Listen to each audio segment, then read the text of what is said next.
فاتحہ۔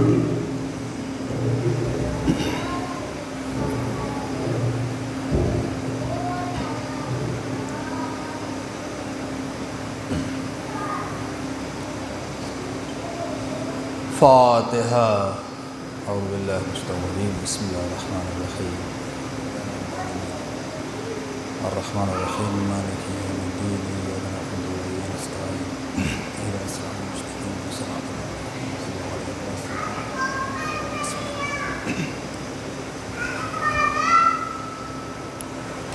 اعوذ باللہ من الشیطان اللعین الرجیم، بسم اللہ الرحمن الرحیم،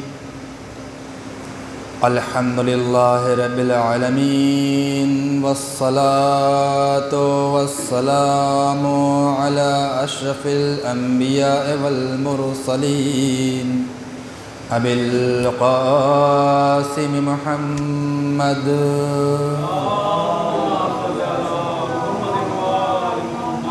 وآلہ الطیبین الطاہرین المعصومین المظلومین، اما بعد فقد قال اللہ تبارک وتعالی فی کتابہ الکریم، بسم اللہ الرحمن الرحیم، یا ایتہا النفس المطمئنہ ارجعی الی ربک راضیۃ مرضیہ، صلوات بر محمد۔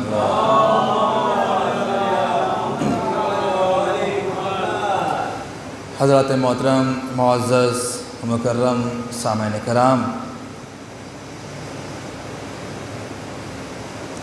رفتہ رفتہ آج 5 محرم آ گئی ہے۔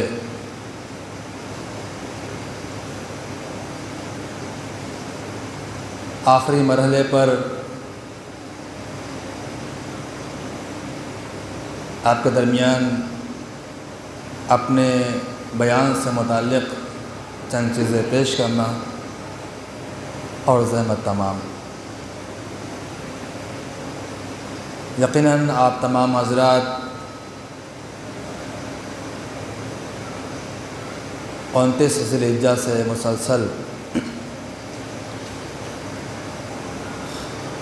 مجالس میں شرکت کر رہے ہیں۔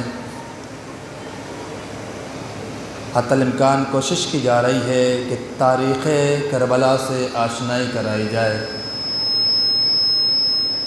کربلا کو پہچانوایا جائے، حقیقت کربلا کیا ہے، واقعیت کربلا کیا ہے۔ ان ایام میں خصوصی طور پر اسی چیز پر زور دیا جاتا ہے۔ ہم نے بھی کوشش کی کچھ حد تک کربلا سے آشنائی کرائی جائے۔ ہم نے ابھی تک پیش کیا کربلا وہ تاریخ ہے جہاں پر انسان نہیں لڑے ہیں، جہاں پر 2 کردار کے درمیان معرکہ آرائی ہوئی ہے۔ ایک حق کا کردار تھا اور ایک باطل کا کردار تھا۔ ایک جہاں اپنے کردار کے ذریعے سے، اپنے عمل کے ذریعے سے دنیا کو یہ بتا رہا تھا کہ اس کائنات میں اللہ ایک ہے، اس کی نازل کی ہوئی کتاب قرآن ہے، اور اسی کا بھیجا ہوا اسلام ہمارا دین ہے، ہمارا اسلام ہے جو رسول لے کر آئے ہیں۔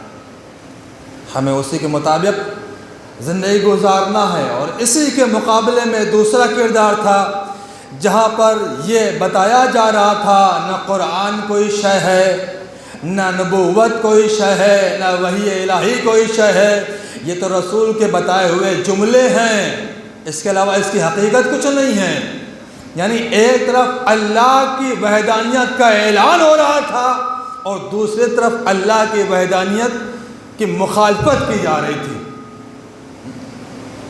تو اسی لیے دیکھیں، دنیا میں جہاں انسان صحیح راستہ اختیار کرتا ہے وہ اپنے مقصد تک پہنچ جاتا ہے، اور جہاں راستہ صحیح نہیں ہوتا ہے وہ اپنے مقصد تک کبھی نہیں پہنچتا۔ میں نے بیان کیا نا، پچھلے مجالس میں، جب کوئی انسان کسی راہ میں اقدام کرتا ہے تو اقدام کرنے سے پہلے راستہ اختیار کرتا ہے۔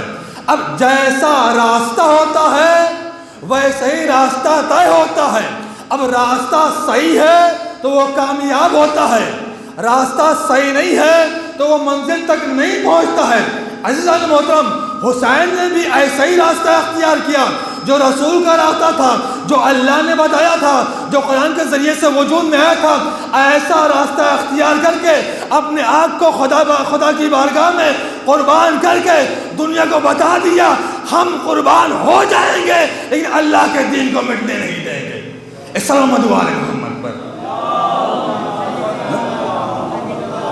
اور واقعی ایسا ہی ہوا۔ اور اس کے مقابل میں دوسری طاقت، دوسرا کردار جو یزید کا کردار ہے، جس نے اپنے آپ کو دنیا کے سامنے ایسے پیش کیا کہ جس کی طاقت، جس کے کردار کی کوئی وقت ہی نہیں ہے۔ ایسا کردار جب دنیا کی منزل میں وہ کامیابی کے منزل پر آتا ہے تو خود اسی کا دربار ہوتا ہے، اسی کے چاہنے والے ہوتے ہیں، اسی کے بلائے ہوئے افراد ہوتے ہیں، اور ہر ایک مل کر ایک ساتھ اسی یزید کے اوپر لعنت کرتا نظر آتا ہے۔ اسی دربار میں دیکھو، دربار میں عیسائی بھی لعنت کر رہا ہے، یہودی بھی مخالفت کر رہا ہے، بیٹی بھی لعنت کر رہی ہے، بیوی بھی لعنت کر رہی ہے، یہاں تک جب بیٹا برسر اقتدار آتا ہے تو وہ بھی یہ کہتا ہوا آتا ہے ایسے تخت پر میں قدم رکھنا نہیں چاہتا جس کو چھینا گیا ہے، غصب کیا گیا ہے۔ اب میں کیا ان گناہوں کا حقدار جو میرے بابا نے انجام دیا ہے اپنے سر پر لے لوں؟ ایک صلوات محمد و آل محمد۔ تو کربلا کی تاریخ میں دو کردار ہیں، ایک حسین کا کردار، ایک یزید کا کردار۔ دونوں نے اپنے اپنے اعتبار سے راستوں کا انتخاب کیا۔ اب جس کا جیسا راستہ ہوا اس اعتبار سے وہ اپنی منزل تک پہنچا، جس کا جیسا راستہ ہوا اس اعتبار سے اپنی منزل تک پہنچا۔ عزیزان محترم، یہی دربار ہے یزید کا، جیت کے آیا ہے بظاہر، سر قلم کر کے آیا ہے بظاہر۔ دنیا کہتی ہے اے سجاد تم نے کیا جیتا؟ کون سا میدان مارکسر کر لیا ہے؟ کون سا میدان جیت لیا ہے؟ ایک مرتبہ امام نے کہا ہم نے میدان جیتا ہے، ہم نے مارکا جیتا ہے۔ کہا کیسے جیتا ہے؟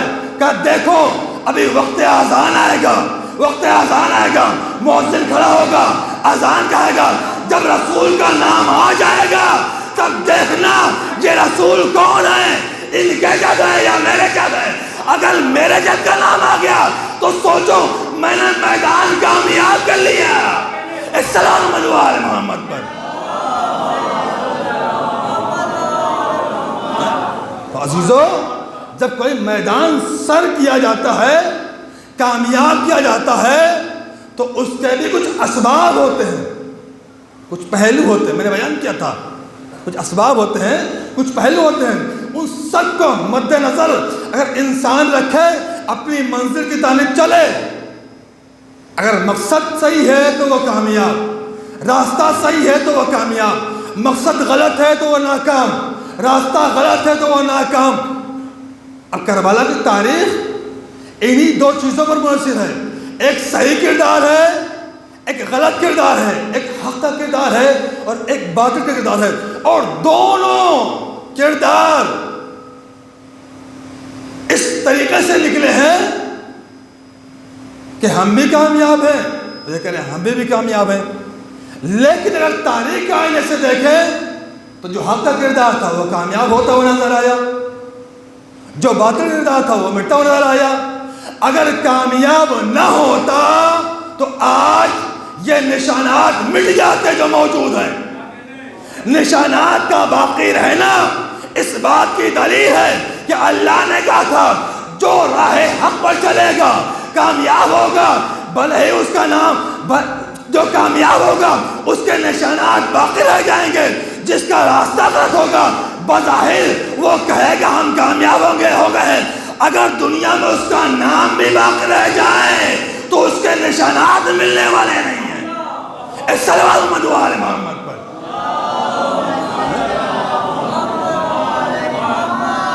آخری گفتگو ہے، انشاءاللہ اپنے وقت کے اندر کوشش کروں گا، زیادہ لمبی گفتگو نہیں کرنا چاہتا ہوں انشاءاللہ۔ بس آخری مرحلہ آپ کی سامعتوں نے ساتھ دیا، خدا سلامت رکھے آپ سب کو۔ بہرحال امام نے قیام کیا، اقدام کیا ایک ایسے کردار کے مقابل میں جو باطل کا کردار تھا، جو رسول کی نبوت کو جھٹلا رہا تھا، جو وحی خدا کا مذاق اڑا رہا تھا، اللہ کی وحدانیت کا بظاہر انکار کر رہا تھا، اس کے مقابل میں امام نے قیام کیا۔ اور عزیزوں، جب کوئی اقدام کرتا ہے، جو کوئی قیام کرتا ہے، تو اس کے بھی کئی مرحلے ہوتے ہیں۔ ہمیں اسباب بیان کیے تھے، کئی مرحلے بیان کیے تھے۔ اب قیام کے چند مناظر اور زحمت اور تمام۔ قیام اس وقت کامیاب ہوتا ہے جب قیام کرنے والے کے اندر ایک حیثیت پائی جاتی ہو۔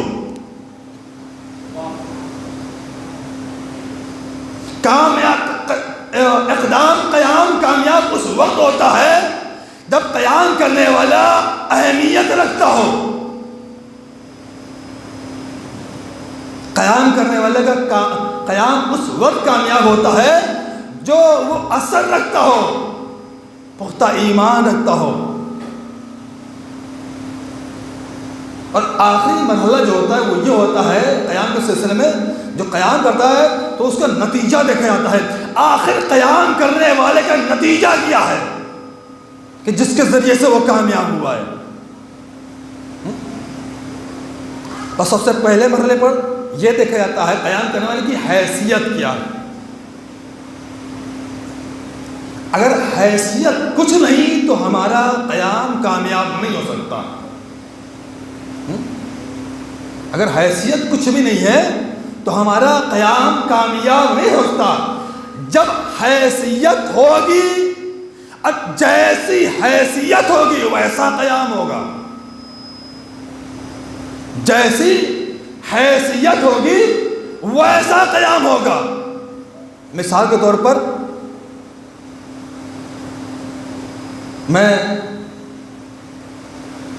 اسی بستی میں ممبر سے بیان کروں، میں چاہتا ہوں یہاں پر دینی درسگاہ نہیں ہے، ایک دینی درسگاہ کا قیام کر دیا جائے۔ اگر آپ سب ساتھ دیں، ایک مثال پیش کر رہا ہوں بات کو واضح کرنے کے لیے، اگر آپ سب ساتھ دیں تو ایک دینی درسگاہ قائم کر دی جائے، بہترین عمارت یہ وہ، بہرحال اس میں اتنا خرچہ آتا ہے، اتنی محنت لگتی ہے، اور سب ساتھ دیں تو اب اسی مجلس سے ایک ایسا انسان کھڑا ہو جائے جواب دینے کے لیے کہ بظاہر جس کو دیکھ کے ایسا لگ رہا ہو اس کے لباس بھی پرانے ہیں، ایسا لگ رہا ہو کہ اس کی حیثیت نہیں ہے، بس کھڑا جائے، حضور سمجھیے کام ہو گیا، آپ شروع کیجئے، تو کہ یہ ہمارا اقدام کامیاب ہو جائے گا؟ نہیں عزیزو، کامیاب نہیں ہوگا۔ کیوں؟ اس کی وجہ یہ ہے کہ جو کہہ رہا ہے، جو اقدام کر رہا ہے، جو کھڑا ہوا ہے، جو قیام کر رہا ہے، اس کی حیثیت کچھ نہیں ہے۔ جب تک پیسہ نہیں ہوگا تو یہ کام ہو جائے گا، جب تک دولت نہیں ہوگی یہ کام ہو جائے گا؟ نہیں عزیزو، نہیں ہو سکتا۔ تو معلوم یہ ہوا جب حیثیت، جیسی حیثیت ہوگی ویسے ہی قیام کی کامیابی ہوگی۔ اگر حیثیت نہیں ہے تو قیام کامیاب نہیں ہو سکتا، اس سے منزل تک نہیں آ سکتا۔ میں بات کو اور واضح کر دوں، شاید یہ بات اس مثال سے واضح نہیں ہو سکی ہے، اور واضح کر دوں، مثال سارا اور لے کے اس دنیا میں دیکھیں، اس دنیا میں دیکھیں، ہر ایک یہ چاہ رہا ہے کہ ہم اپنے آپ کو رسول سے منسوب کر لیں، رسول سے منسوب کر لیں،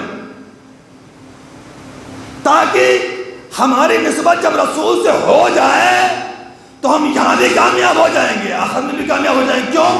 اس لیے کہ رسول نے فرمایا تھا حسین منی و انا من حسین، یہ مجھ سے اور میں اس سے ہوں۔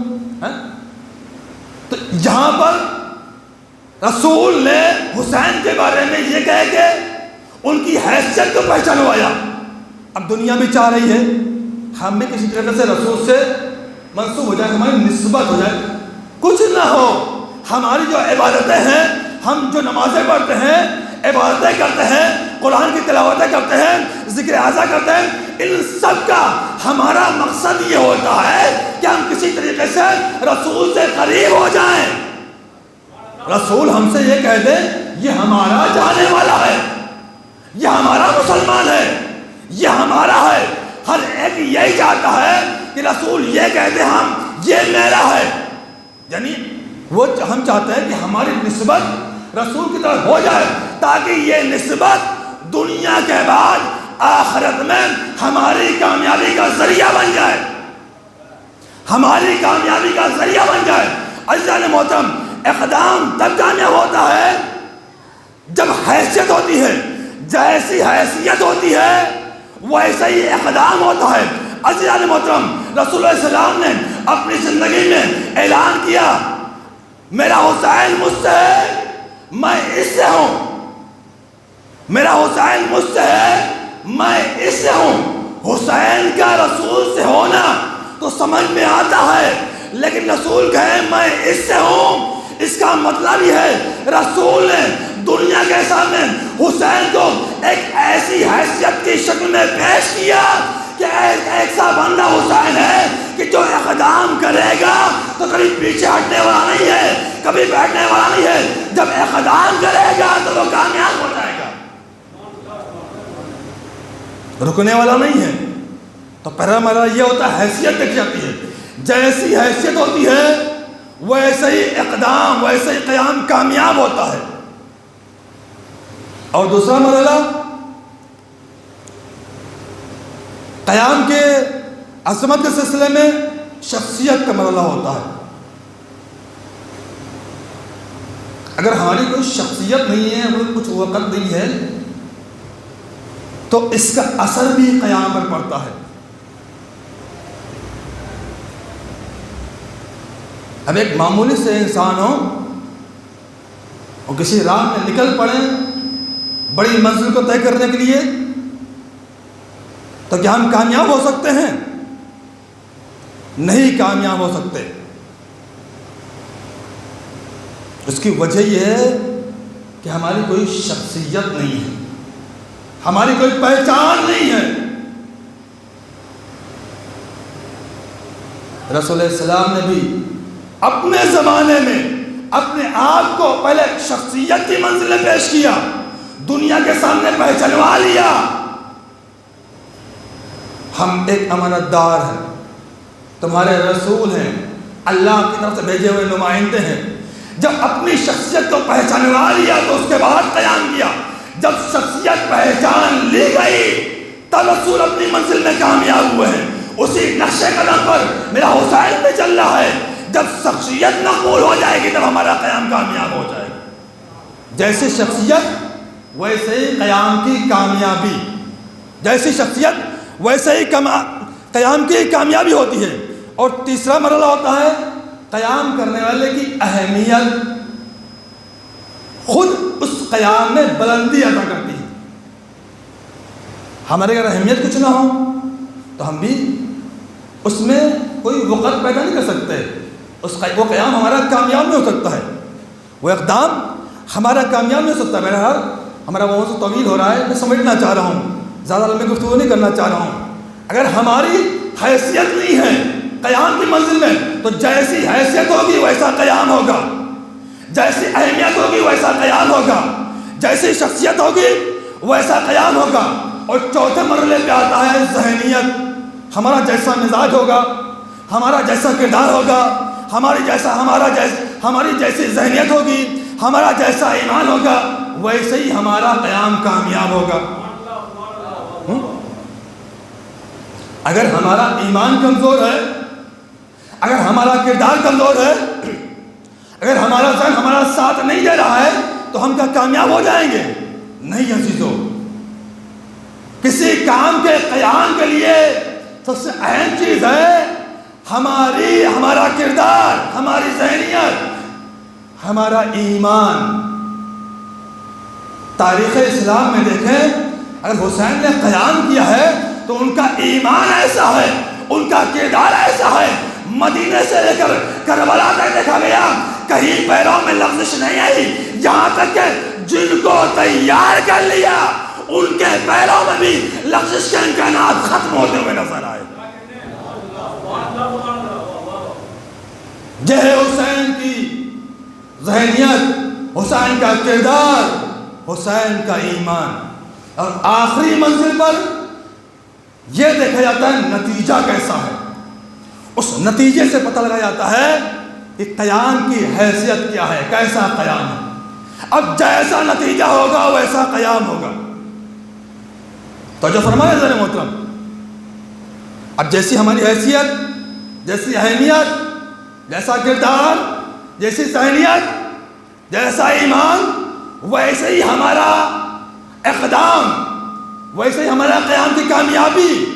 اب جو نتیجہ ہوگا وہ بھی اسی پس منظر میں آتا ہے۔ اگر ہمارے ذہن میں جو اقدام کیا ہے، جو قیام کیا ہے، یہ نہیں پتا ہے کہ اس کا نتیجہ کیا ہونے والا ہے، اس کا انجام کیا ہونے والا ہے، اگر بغیر انجام کے پتہ ہوئے، بغیر نتیجے کے معلوم ہوئے ہم اپنی منزل پر نکل گئے تو آخری منزل تک پہنچنا مشکل ہے، ناممکن ہے۔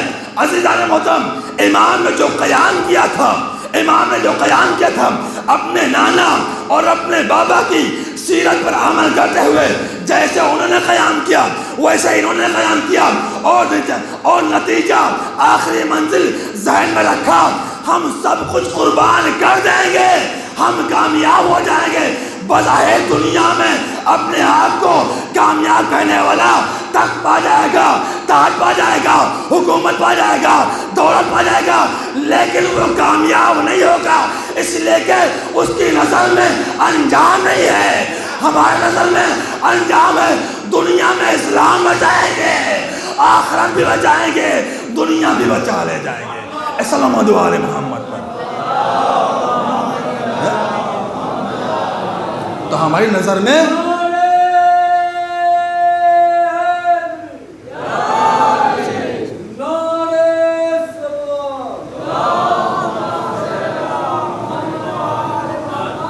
تو جو فرمایا ذرا محترم، تو ہماری نظر میں اگر کوئی اقدام ہو، کوئی قیام ہو، تو اس کی آخری منزل یہ ہوتی ہے کہ ہماری نگاہیں انجام کے اوپر ہونا چاہیے۔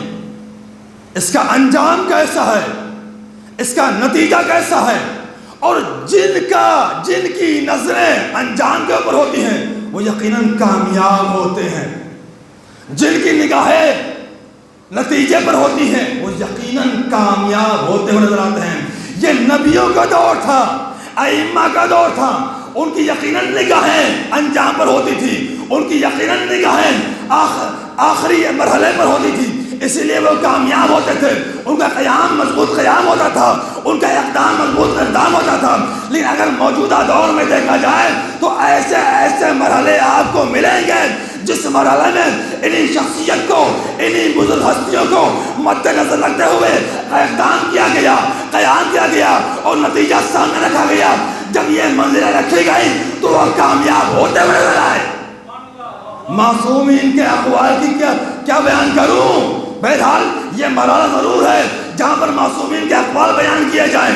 آج کی تاریخ سب کو معلوم ہے، 15 اگست ہے، حالات حاضر کی طرف سے ہی ایک اشارہ کر دوں، آج 15 اگست ہے، دنیا دیکھ لے، معصومین کے اقوال ضرور بیان کیے جاتے ہیں۔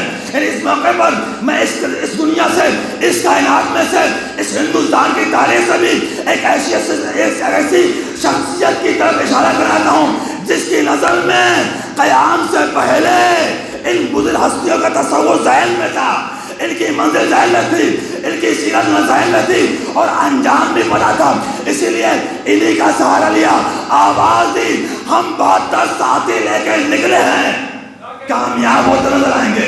یہ کس کا جملہ ہے؟ اس ہندوستان کو آزاد کرانے والے مہاتما گاندھی کا جملہ ہے۔ جب چھوٹا سا قافلہ لے کے نکلے، انگریزوں کو ہندوستان سے صاف کریں گے، نکالیں گے، سوال کرنے والوں نے سوال کیا یہ تم نے چھوٹا سا قافلہ لیا ہے اس سے کیسے نکالو گے؟ مہاتما گاندھی نے آواز دی کربلا کی جانب اشارہ کر کے کل تم نے تاریخ نہیں پڑھی، حسین نے چھوٹا سا قافلہ لیا تھا، 72 ساتھی تھے، کردار تھا، اہمیت تھی، شخصیت تھی، انجام نگاہوں میں تھا، نتیجہ نگاہوں میں تھا۔ میں نے ان کی سیرت میں دیکھا، یقیناً مجھے نہیں پتا ہے اللہ اور بدھ کے درمیان ابھی بھی فیصلہ نہیں کر پا رہا ہوں، لیکن اللہ کے منتخب بندوں سے یہ میں نے درس لیا کہ چھوٹا سا قافلہ بڑھے ہو، اگر صحیح راستے پر نکل پڑو تو کامیابی تمہارے قدم چومتے ہوئے نظر آئے گی۔ اس صلوات محمد والے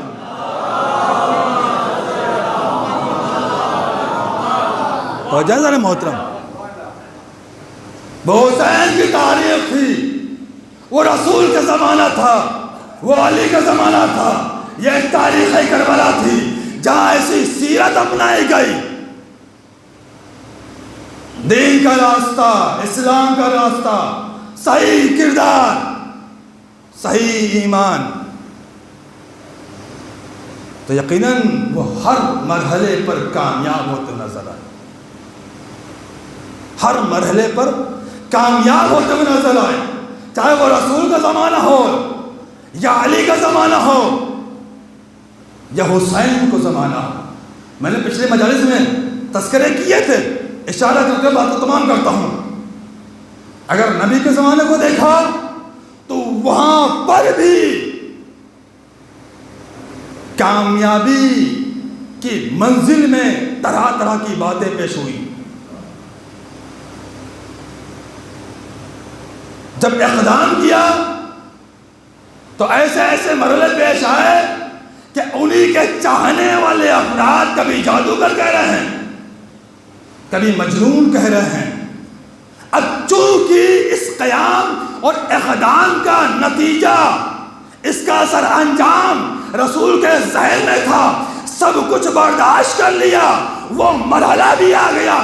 جو جادوگر کہہ رہے تھے، جو مجنون کہہ رہے تھے، فتح مکہ کے بعد وہی افراد آ کے کلمہ پڑھتے ہوئے نظر آتے ہیں۔ اسی طریقے سے رسول کا زمانہ یہی دیکھا گیا، ہر مرحلے پر علی نے اپنے زمانے میں ہر مرحلے پر دشمن کو فنار کیا، تحقیق کیا، اپنی کامیابی کا اعلان نہیں کیا۔ ان نتیجہ سامنے تھا، اس لیے پتا تھا ہمیں کب اپنی کامیابی کا اعلان کر رہا ہے۔ سر سجدہ خالق میں تھا، ضربت لگی، آواز دی، رب کعبہ کی قسم میں کامیاب ہو گیا۔ رسول اور علی کی سیرت پر عمل کرتے ہوئے اب جب حسین چلے ہیں تو حسین اس انسان کا نام ہے جو ایک شخصیت رکھتا ہے، ایک اہمیت رکھتا ہے، مضبوط ایمان، پختہ ایمان، معصوم، انجام بھی پتا ہے، نتیجہ بھی پتا ہے۔ دنیا لاکھ اپنے فریب میں گھیرتی رہے، لیکن حسین کو پتا ہے ہمیں کس راہ کو انتخاب کرنا ہے، کس طرف جانا ہے، کہاں سے ہمیں کامیابی ملنے والی ہے۔ اسی جگہ کا انتخاب کیا جو مرکز فساد بنا ہوا تھا، کوفہ، جہاں سے حسین کے بابا نے کعبے کا واسطہ دے کر اعلان کیا تھا، رب کعبہ کی قسم میں کامیاب ہو گیا۔ حسین اب اسی منزل سے اپنے قیام اور اپنے اقدام کو آگے بڑھانا چاہ رہے ہیں، اور اپنے بابا کی سیرت پر عمل کرتے ہوئے یہ اعلان کریں گے جیسے بابا نے سجدے آخر میں اعلان کیا تھا، رب کعبہ کی قسم میں کامیاب ہو گیا۔ اسی طریقے سے اسی کوفے سے اقدام کر کے امام حسین علیہ السلام اس منزل تک جائیں گے جہاں کا واسطہ علی نے دیا۔ وہ مرحلہ آئے گا یقیناً، حسین کا وارث تو اسی منزل سے کار تبلیغ انجام دے گا، اسی منزل سے اقدام کرے گا۔ یہ دنیا جو ظلم و جور سے بھر گئی ہے اسے عدل و انصاف سے بھرے گا، ظلم و جور کا خاتمہ ہوگا، عدالت کی حکومت قائم کی جائے۔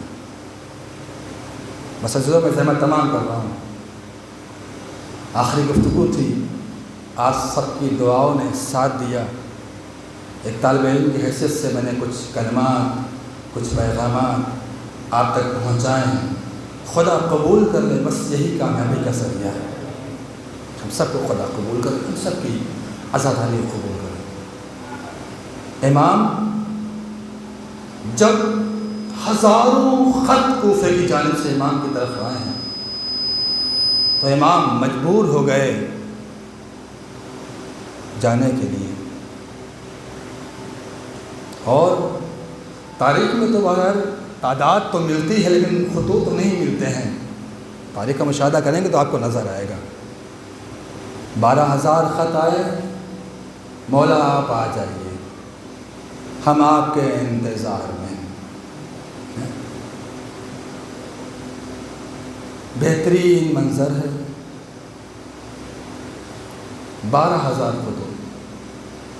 تاریخوں میں تو خطوط کے جو مضامین ہیں وہ نہیں ملتے ہیں، تعداد ملتی ہے تقریباً 12,000، لیکن کچھ خطوط ہیں جو تاریخ میں ابھی بھی موجود ہیں۔ تو اس میں 2 طرح کے خطوط تھے۔ ایک کا مضمون یہ تھا کہ مولا آپ کوفے آ جائیے، وقت آ گیا ہے، اب کوفے آ جائیے، ہم سب آپ کے ساتھ ہیں، ہم سب آپ کے ساتھ چلیں گے، آپ کا ساتھ دیں گے، ہر منزل پر ساتھ دیں گے، آپ اپنی جان قربان کریں گے۔ اب یہ دور آ گیا ہے، مجھے ایک راہنما کی ضرورت ہے، ایک ہادی کی ضرورت ہے، ایک سربراہ کی ضرورت ہے۔ اب میں ایسے دشمن کے پیچھے نماز پڑھنا گوارا نہیں کرتا ہوں۔ اس طریقے کا مضمون تھا کچھ خطوط میں، اور کچھ خطوط ایسے تھے جس کا مضمون یہ تھا کہ مولا ہمارے دل بے قرار ہیں، آپ آ جائیے، یہاں کا موسم خوشگوار ہے، نہریں جاری ہیں، کھجور پک گئے ہیں۔ ایسے مضامین تھے کچھ خطوط میں، لیکن دونوں طرح کے خطوط کے دونوں طرح کے مضامین ہم تک 2 طرح کے پیغامات دے رہے ہیں۔ ایک پیغام تو یہ دے رہے ہیں کہ واقعاً مولا آپ کی ہمیں ضرورت ہے اور ہم سب نصرت کے لیے تیار ہیں۔ وہ کون افراد تھے؟ ان میں سے بعض تھے جناب سلیمان، حبیب ابن مظاہر، ایسی ایسی شخصیتیں تھیں، کئی ساری شخصیتیں تھیں، اور دوسرے وہ خطوط جن کا مضمون یہ تھا کہ ماحول خوشگوار ہے، نہریں جاری ہیں، کھجور پک گئے ہیں، آئیے لطف اندوز ہوئیے۔ یہ وہ کون افراد تھے؟ یقیناً وہ دور علی میں علی کے چاہنے والے تھے، دنیا اسی انداز سے پیش کرتی ہے، لیکن منظر، مرحلہ، وقت سب بدل گیا ہے، دشمن کے چاہنے والے ہیں۔ ایمان کی بھی منزلیں ہوتی ہیں، مرحلے ہوتے ہیں، جیسا ایمان ہوتا ہے ویسے ہی وہ اپنے نتائج کا، اپنے انجام کا انتخاب کرتا ہے۔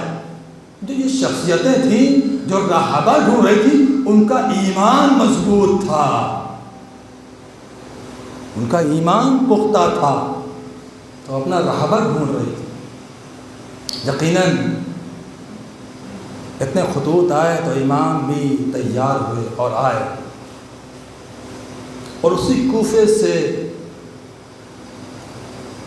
کربلا کے سلسلے میں اقدام کیا، قیام کیا، اور آواز دی، اے نانا کے دین، اگر ہماری گردنیں چاہیے تو وہ بھی حاضر ہیں، ہمارے جسم چاہیے وہ بھی حاضر ہیں، ہمارے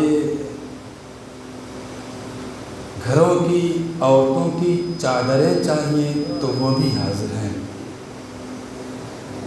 ہمارے کڑیل جوان علی اکبر کا سینہ چاہیے تو وہ بھی حاضر ہے، کم سن بچوں کی قربانی چاہیے تو وہ بھی حاضر ہے۔ اللہ کیسی مصیبت آ رہی۔ حسین نے اللہ سے کہا ہم سب کچھ قربان کرنے کے لیے تیار ہیں، اپنے نانا کے دین کو بچانا ہے، رسول کے اسلام کو بچانا ہے، اسی راہ میں چلے اور ہر مرحلے کا خیال رکھا۔ کوفہ سے چلے مکہ آئے، اور مکے میں بھی وہ 4 دن نہیں رہے، تقریباً 3 مہینہ زندگی گزاری ہے امام نے۔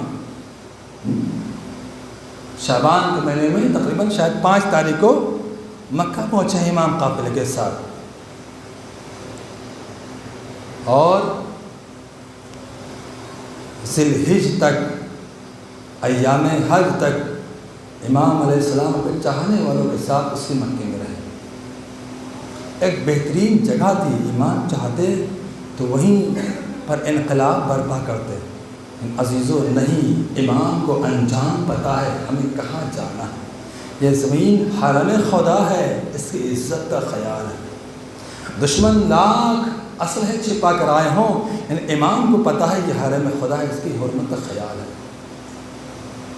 جس نے 25 حج پا پیادہ کیے ہوں، وہ اس آخری حج کو چھوڑ رہا ہو تو اس کے دل سے پوچھے، اس کے دل پہ کیا گزرے۔ اسلام کی بقا کے لیے یہ بھی قربان کر دیا، چل دیے کربلا کی جانب۔ تو محرم آیا، کربلا۔ روایت بتاتی ہیں کہ جب مکے سے نکلے ہیں ابھی کربلا نہیں پہنچے، درمیان میں ایک منزل آتی ہے جہاں پر حسین علیہ السلام قافلے کو رکنے کا حکم دیتے ہیں۔ ایک منزل آتی ہے جہاں پر امام حسین علیہ السلام اپنے چاہنے والوں سے کہتے ہیں قافلے کو یہیں پر کچھ دیر کے لیے روک دو۔ وہ مقام بنی تمیم، امام کہتے ہیں جہاں پر قافلے کو کچھ دیر روک دو، کچھ دیر روک دو۔ چاہنے والے رکے، خیمے نصب کر دیے جائیں۔ امام نے کہا نہیں، سب کے خیمے نہیں، سب کو سوار رہنے دو، صرف میرا خیمہ نصب کر دو۔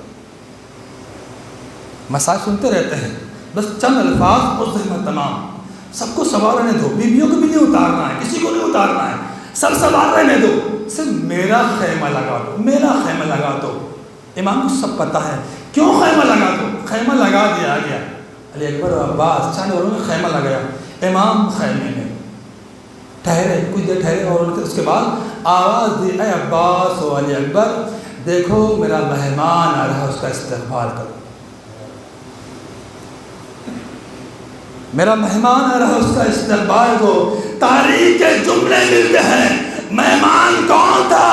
میرے مظلوم امام کا بہنوئی عبداللہ تھا، شوہر زینب تھا، جو آ رہا تھا، اس عالم میں آ رہا تھا، ضعیفی کا عالم تھا، سواری کے اوپر سوار تھا، اور سہارا دونوں بیٹے بنے ہوئے تھے، اون و محمد کے سہارے گھوڑے پر سوار ہوا چلا آ رہا تھا۔ علی اکبر عباس بڑے استقبال کیا، اسے لے کر عبداللہ کو لے کر خیمے کی جانب آئے، ایک مرتبہ سلام کیا، اے حسین میرا سلام ہو۔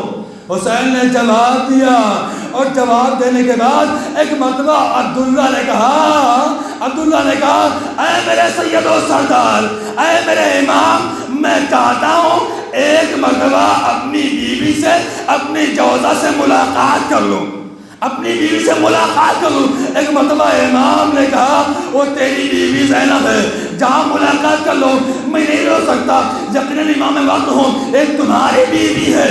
ایک مرتبہ عبداللہ دونوں بیٹوں کے لے ہوئے زینب کی جانب چلے، ادھر زینب کو آہٹ محسوس ہوئی، عبداللہ آ رہا ہے۔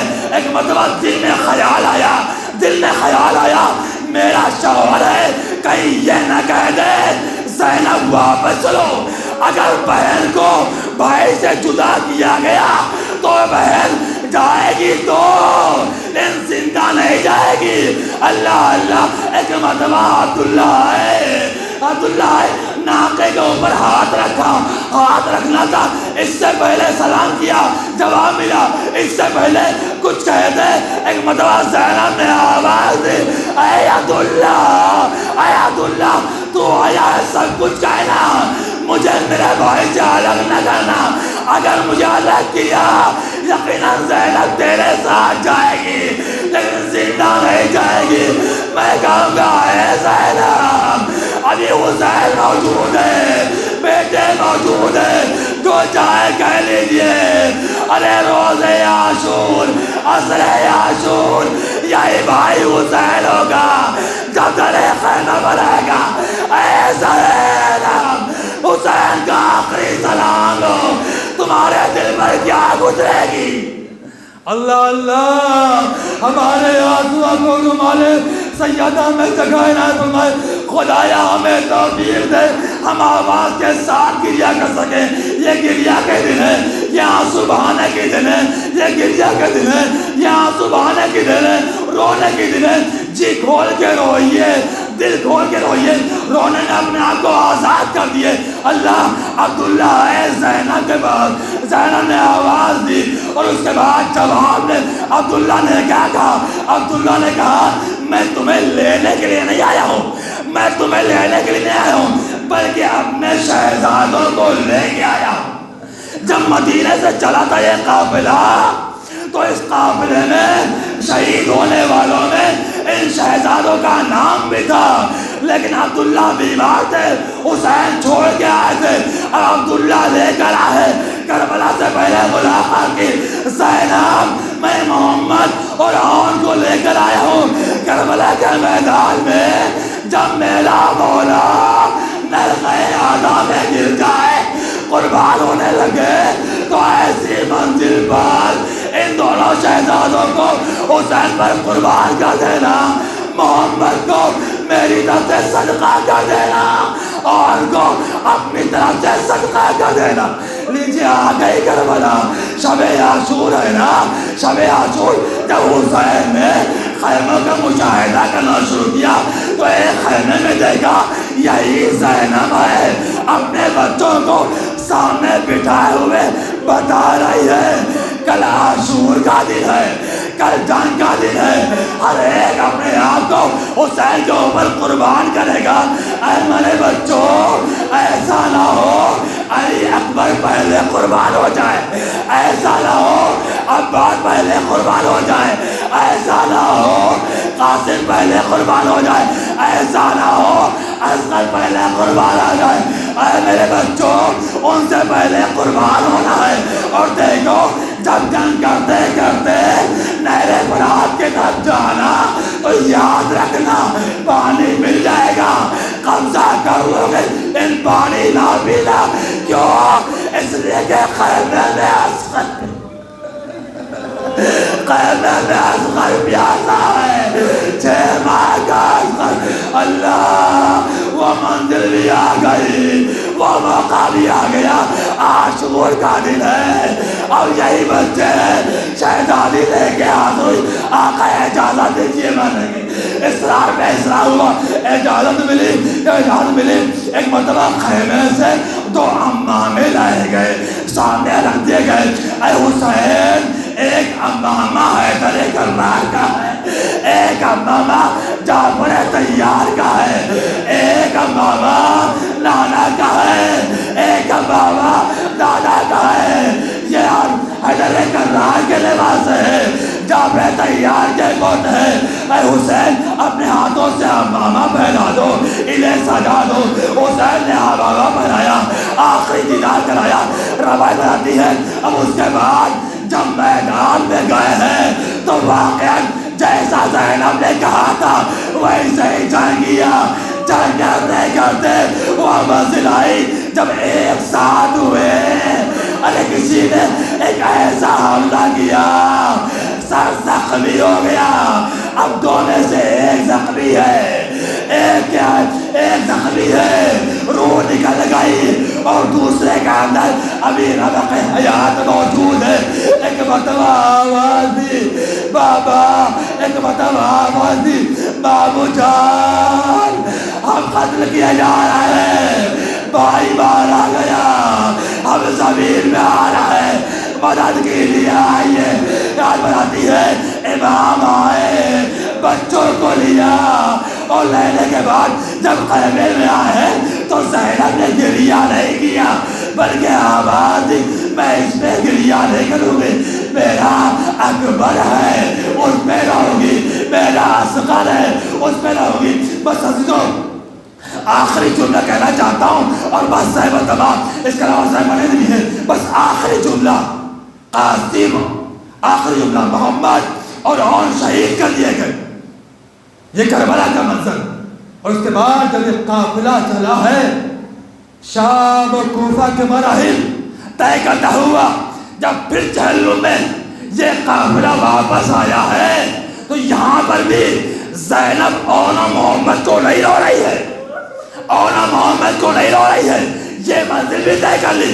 اور اس کے بعد پھر اپنے وطن آئی زینب، جب وطن میں آئی تو بھائی کے لحد پہ گئی، وہاں پر روئی، نانا کے مزار پہ گئے، وہاں پر یاد کیا، سب کے اوپر گریہ کیا، پھر اپنے بیٹوں کو اوپر گریہ نہیں کیا، لیکن وہ مرحلہ بھی آیا جب بھائی کی وہاں گئی، وہاں بھی گریہ نہیں کیا، جب اپنا گھر آ گیا، اپنا گھر آ گیا، گھر میں قدم رکھا، سہنے گئی، کیا دیکھا؟